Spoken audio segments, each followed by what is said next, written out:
Welcome to the Wilson Wealth Show, a thought-provoking show about building wealth in the new economy. Each week, members of the Wilson Wealth team and their guests will discuss how to navigate the world of personal finance, stocks, real estate, and entrepreneurship to help you build wealth in the new economy. And now, here is your host, Ciera and Connor. Hello and welcome to the Wilson Wealth Show. My name is Ablavi Binyan Little. Thank you for joining us today. I am filling in for Ciera and Connor, who is here, but is one of our guests for today's show. And of course, Maurice is here along with our other guests. This month's series is What's Love Got to Do with It? And our topic today is money and dating. Since both Maurice and I are married, we've assembled a group of people who are dating or have dated recently to help us with this conversation. You guys already know Ciera. She's a millennial and part of our team. For the millennial male perspective, we have Connor, a loan officer from the Atlanta area. Both of them have never been married. For that late 30s group and never married, but currently in a relationship, we have Greg from Durham, North Carolina, who's a pastor and he works in pharmaceuticals. We also have Toccara, who lives in Atlanta and works in higher education. And for that 40 plus group, we have Cassandra, who's divorced and in engineering from the Chicago area. Just so the audience has a backstory, Maurice, can you tell us how this show came about? Definitely. Thank you for the intros, Ablavi.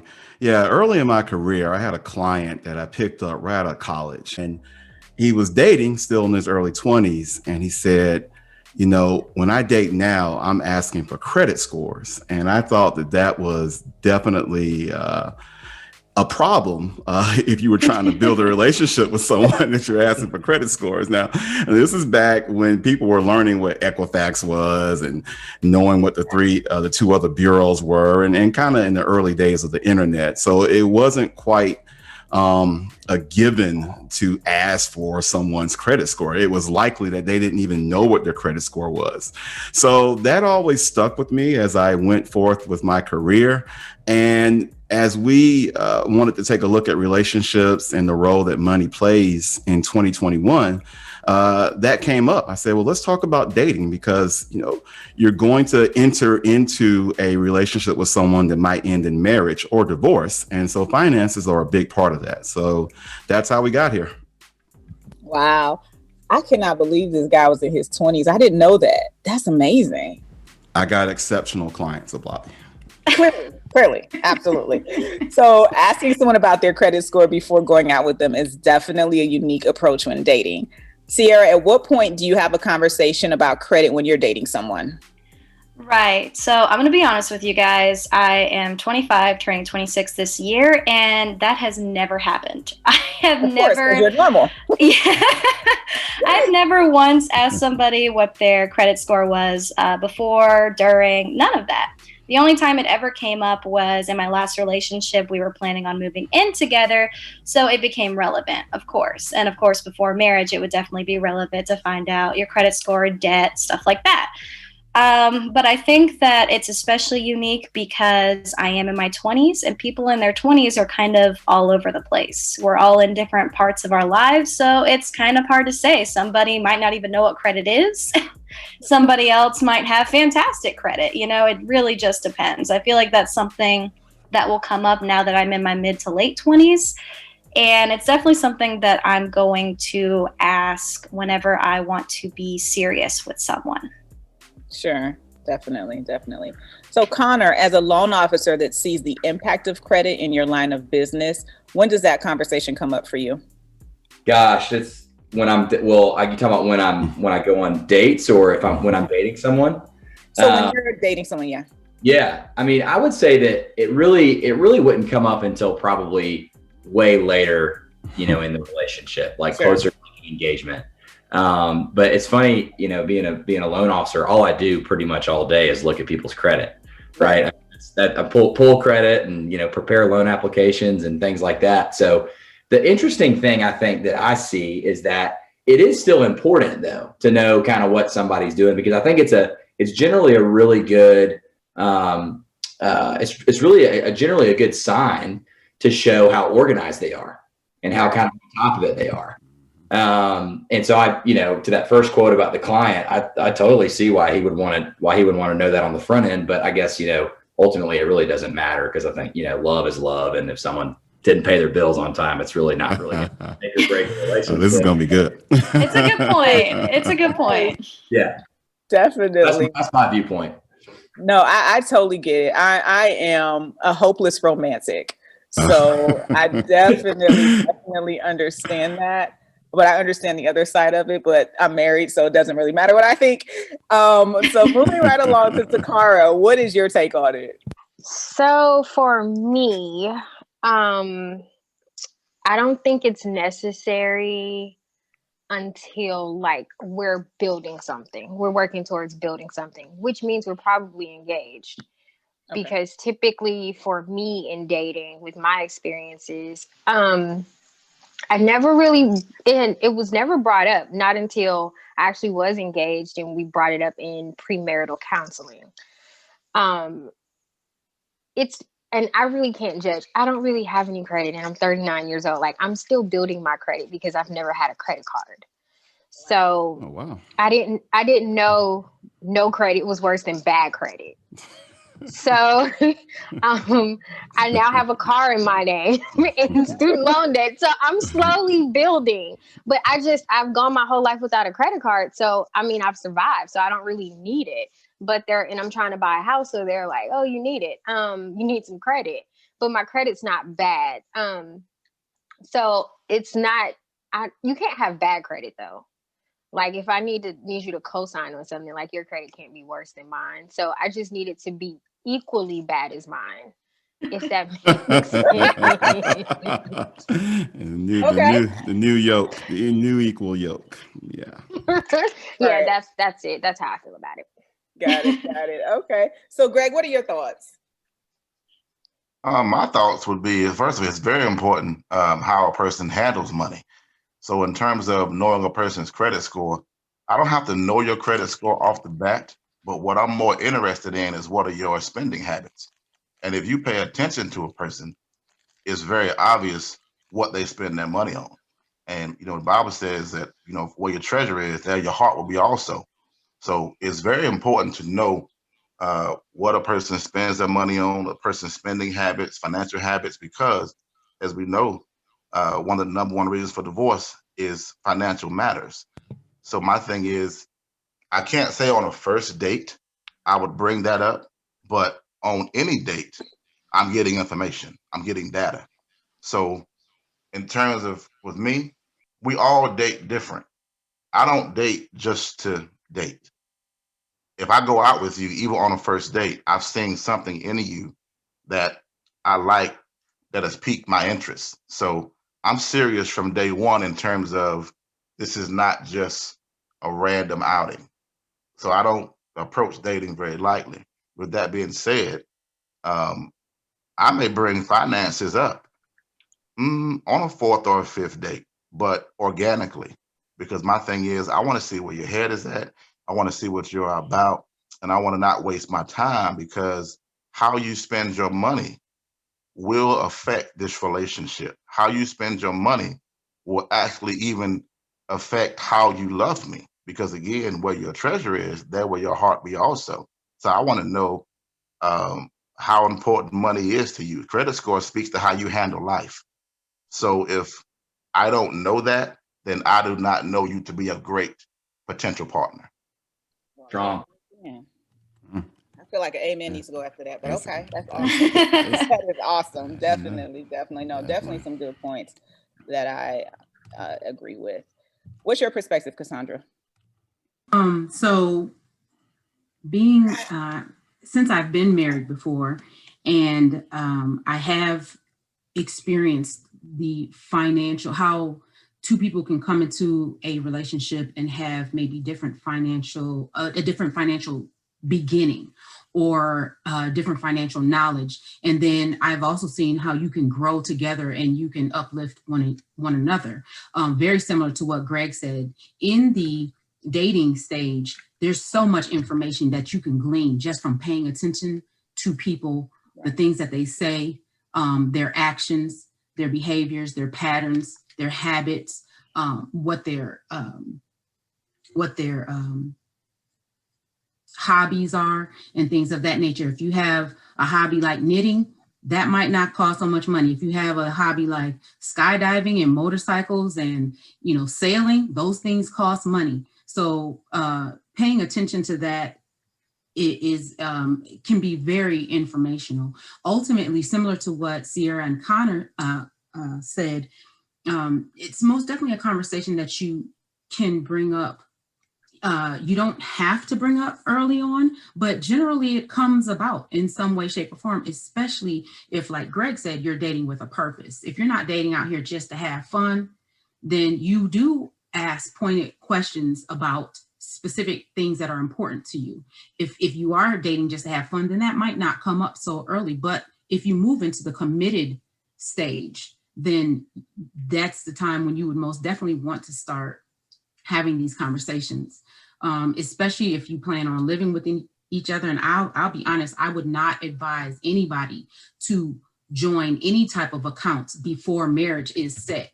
So, or go into any type of contract before marriage is set. And I say that from the standpoint of mortgages, leases on cars or apartments, accounts, financial accounts, investment accounts. I would not advise doing that before. It's hard enough to separate those things when you are married, but at least you have the divorce decree and things of that nature that assist. I would not advise doing that if you have not gotten to the point of marriage. So that's kind of my take on it. Certainly. All very good points, definitely. So, Cassandra, what approach, we talked about credit, and I'm just starting off with you, but what do you think is the right approach to asking the big taboo question, which is, how much does somebody make?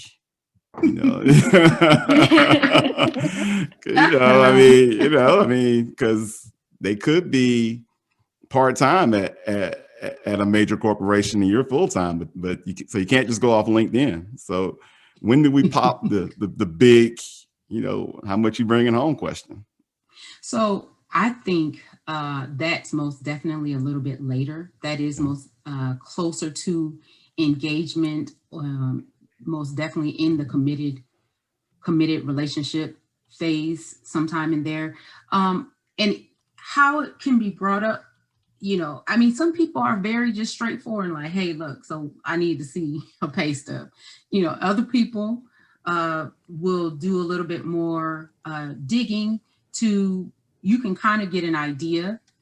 You can also be forthcoming with your own information and start the conversation out that way. So I make, XYZ amount per year, and I found that I'm able to do X, Y, and Z with that.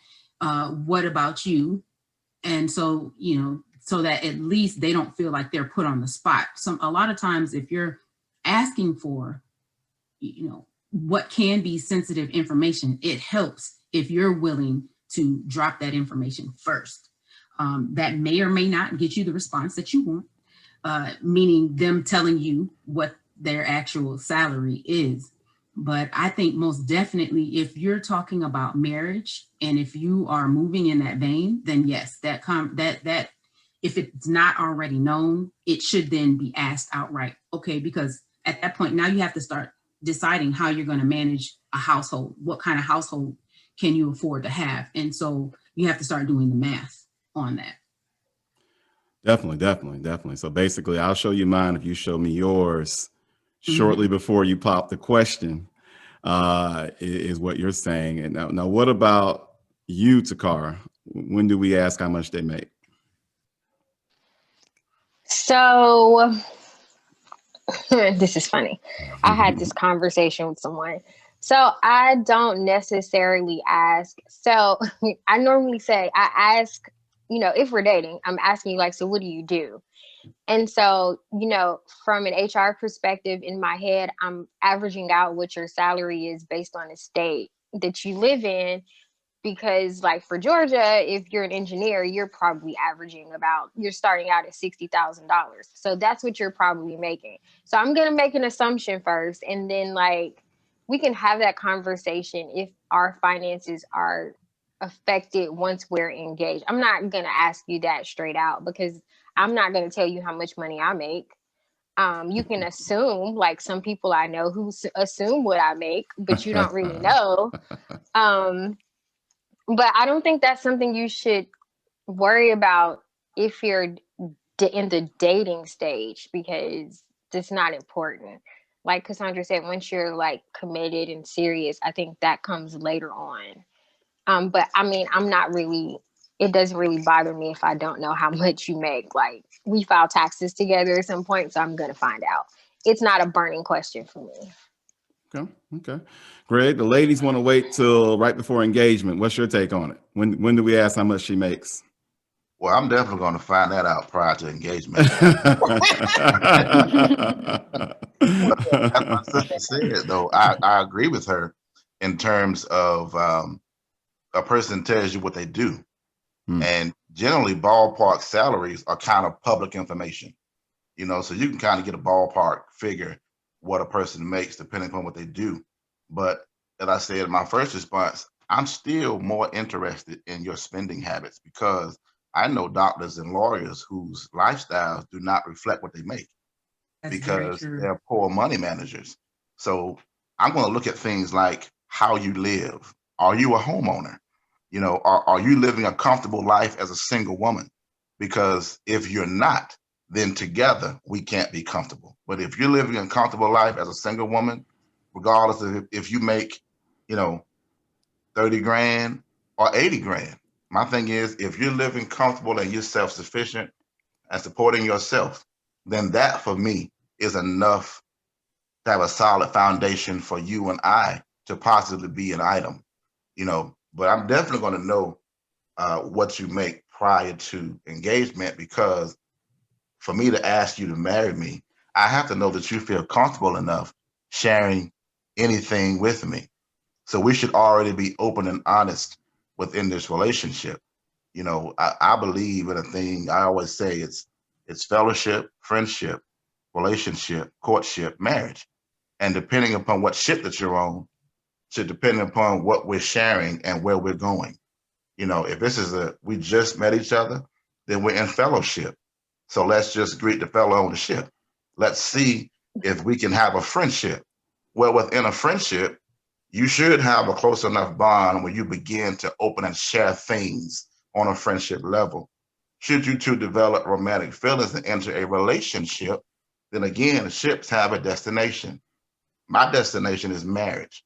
So prior to me getting to the point of marriage, I need to know that we have a foundation where we're being open and honest with each other, and nothing is being a secret. We have shared credit scores because we've both been willing to bring to the table our credit reports if necessary, not to judge, not to criticize, but there may be some things that need to be handled prior to marriage that won't impact our marriage and lead us into debt together soon after marriage.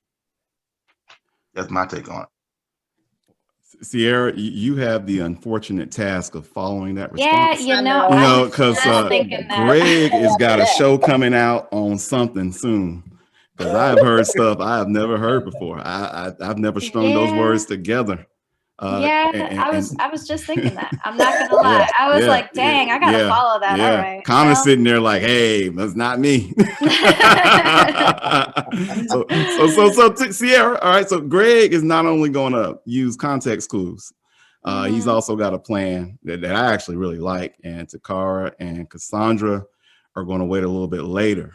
As someone who's nearer to the beginning of this whole thing, and just in terms of age, when do you ask the person you're dating about their income? Right. So again, being in your 20s makes it a little bit different, a little bit more complicated, because everyone is in a different place in their life, because this is the time for people to be figuring things out. Figuring out who you are, what you want, what career you're going to go into. We're all just still building up to that, right?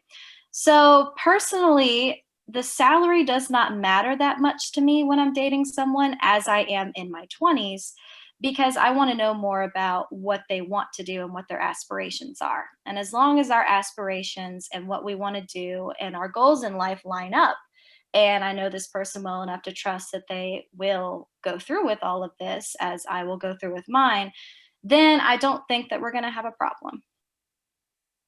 Okay. Yeah. It sounds like you've got, that's the benefit of, in some of the conversations we had earlier, I'll just say the old school marriages, the old school dating. Like my grandparents got married before they were both 20. My parents got married before they're 30. People are getting married after 35 and 40 now. And so you're bringing a lot of, a balance sheet, if you will, to the table. But when you're in your 20s, you do have the luxury of not having to get that out. So that's definitely exactly. Yeah. There's a little room for how should I say this? There's just like a little bit more room to like trust that someone is working on it. Like I don't really care if I'm making significantly more than my partner either way, especially if they are working towards something else. They have a greater goal in mind, and I have my greater goal in mind, and eventually we will reach that goal together. That's kind of my goal with dating. Definitely. So Connor. Yes. Bring it from the pulpit, sir. What are we doing? What are we doing? I guess you said love is love, and this doesn't matter. Love. So they can come in with an internship, and you're here for it. Because you love them, right? That's what you said. Well, what do we have? It could be. Love is love. You never really know. But now going back to what I was saying earlier, I think, it's kind of a curse and a blessing being a mortgage broker, because I hear salaries all day as well as credit, so it's like I generally have a sense about what everybody's making, kind of as soon as we, learn about what they do for a job. And like I said, curse and a blessing, because I'm like, oh, that's strong, or oh, that's not so strong, like intern, oh, that's not so strong, but it's okay. I think it's only part of the puzzle. But I think as far as I think the other side of this too that we need to also discuss about is the side of when is she going to know what I make, or when is he going to know what she makes. And so I think that from my perspective, growing up in Atlanta, I would just say that I would rather a girl not know what I make until we're pretty deep in that thing. And I mean, like probably close to engagement. And the reason I say that is because I think that it changes it wildly changes perception. So like, if we're like kind of just now starting off and I'm trying to be flashy and showy and show that I've got it or whatever, it's like that could totally change her perception of like who I am at my core, as opposed to like if I was, saving and not, trying to get her to pay for meals and all that sort of stuff. That also changes perception. And especially from a man's perspective, I think women like to feel security from a man. They want to feel that. So my whole idea is like, I don't want to show too much of my cards about any direction, but I think that the goal from my perspective is to be crushing it, to not live like it, and surprise them when we commit. And I think that'd be the fairy tale story to cap it all off or whatever. So I think that's kind of where I stand on everything is I would rather, kind of hold my cards close to my chest and her get to know who I am as a person, before we kind of dive into discussions about salary and things like that. I hope the podcast doesn't ruin it. What? I said, I hope this podcast doesn't ruin that for you. Oh, no, absolutely not. Absolutely. I mean, these are great responses. These are really great responses. Definitely. We hope you've enjoyed part 1 of Dating and Money. Please be sure to join us next week for part 2 of the team's discussion. Thank you for listening to the Wilson Wealth Show, a thought-provoking show about building wealth in the new economy. Each week, members of the Wilson Wealth team and their guests will discuss how to navigate the world of stocks, real estate, and entrepreneurship so you can build wealth in the new economy.